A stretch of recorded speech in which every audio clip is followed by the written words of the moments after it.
organizing and coordination developed little by little. The idea of starting an ammunition plant started already in 1939. And in 1941, machines were bought and brought to Palestine during Beirut in order to smuggle them in. But the operation didn't start yet.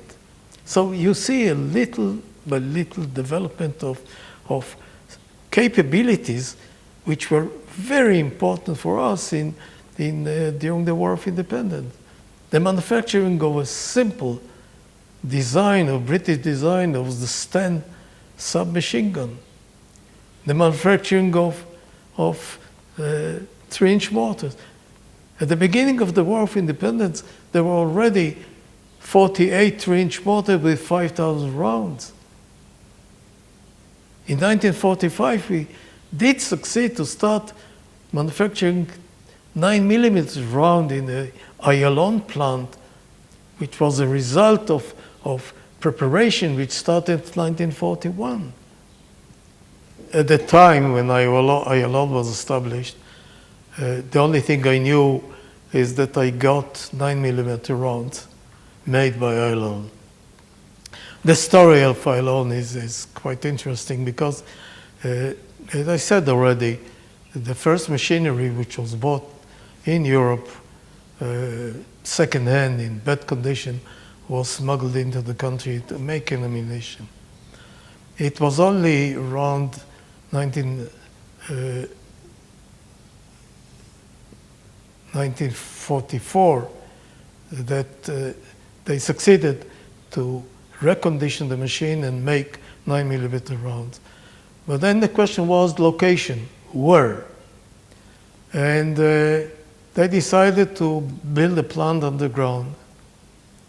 And the idea to build a plant underground and to build a kibbutz on top of it. And the question, what kind of a kibbutz will be there? Who is the kibbutz? And the kibbutz movement was based on youth movement. At that time was a scout movement. And they settled on one of them, which agreed not only to build a kibbutz, but work in the plant. So in 1945, Ayalon started to operate. And they supplied enough 9mm rounds, which helped us during the War of Independence. You must realize that during the British mandate, from 1919 to May 15, 1948, whatever we did was illegal from their point of view. At the beginning, they kept a much compulsive approach. They looked for us. They looked for concealing places. They looked for production facilities. People were arrested. They confiscated weapons. For years, we developed systems of moving complete equipment, both weapon and ammunition, from the various plants to the customers, to the Palmar, to the Haganah, whatever. It was quite sophisticated, and a lot of ingenuity in it. Fuel tanks, a huge fuel tank. 3/4 of fuel tank had real fuel. And the taps outside with pipes, when you opened them, had fuel in it. And 1/3 of it was empty, where you could put in heavy equipment, a lot of ammunition. And the opening system was very, very smart. So they couldn't find it. They couldn't just drill a hole in it. This was something like that. Take a bus.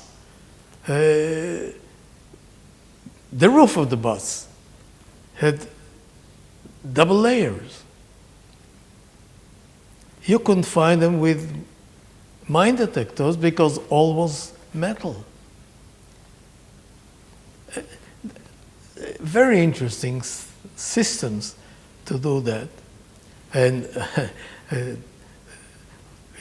I must say that in 99% or 95% of the cases, we did succeed in moving equipment, machinery, raw material to the various places.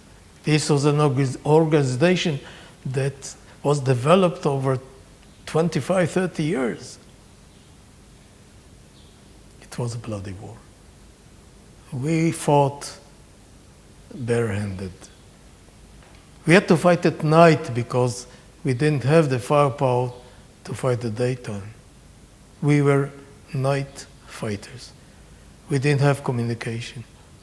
So once the battalions, the companies went into battle, they couldn't change nothing according to the plan. Everything had to be dependent on the brains of the commanders. We had brains. This was a bloody war. We were a population of 600,000 people.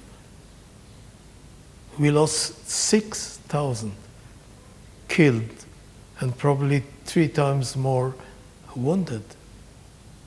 A whole young generation of people who could have been the professors and the scientists and the managers and the workers of the new Israel